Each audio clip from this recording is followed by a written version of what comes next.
So the final question is just, again, I feel like I'm on the theme of you moving from angel to a larger VC, but just for the more concentrated bets you're going to make and the entrepreneurs that you're going to partner with, what type of level of engagement should they expect from you, and what are you expecting? You know, it's a general question, and it's going to change from entrepreneur to entrepreneur, but how are you expecting to engage? Yeah, I think it kind of relates to, like, I'm a big believer, like, having had boards, my own companies, like, I'm a big believer that there are certain things that board members can be helpful with and certain things that they should not do. So, and I think of it as kind of the model is breadth versus depth. Like, the entrepreneur is very deep into a certain product and category and market, and the investor is, if they're good, hopefully very broad. They're seeing lots of companies, meeting lots of people.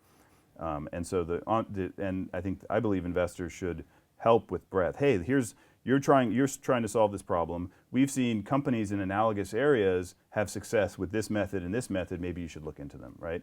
Because it's sort of like, you're almost like in some ways a McKinsey consultant who's like, you're the bee spreading the pollen across the flowers or something, you know. And you're sort of giving that kind of breadth advice. You're also obviously helping around kind of governance things, high-level hires, financing issues, and sometimes, you know, M&A, Sure. things like that. But I believe keep it, like I have companies I'm an investor in, I have strong thoughts on their product. I deliberately don't give it to them because I think it's not helpful. Well, I feel like because then they take it as like, in reality I'm one data point, but they're like, oh, he's a board member investor, I better, you know, it's just like, then you get this like Frankenstein things and, you know. There also just seem to be a lot more of firms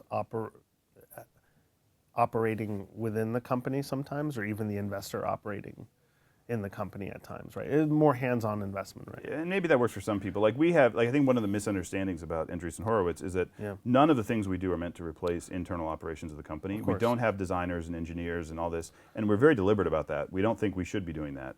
Everything we do is around network development, meaning networks of recruiting, networks of business development, networks of customers, right? So like, it's not, and I that's my belief, and I mean I happen to have that belief before I joined here, but that's one of the reasons I joined, is I share that belief. Is like, it's a very distinct set of activities that we can be helpful with, generally involved around networks, like networks in the world, and not trying to replace. Now look, there's plenty of investors who are, especially like angel investors, who are deep operators, who have relevant experience, who go and roll up their sleeves, and that's great, and they do that.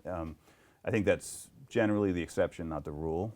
I think if you talk to a lot of entrepreneurs, they'll tell you that when investors did that, it more often worked out badly than well.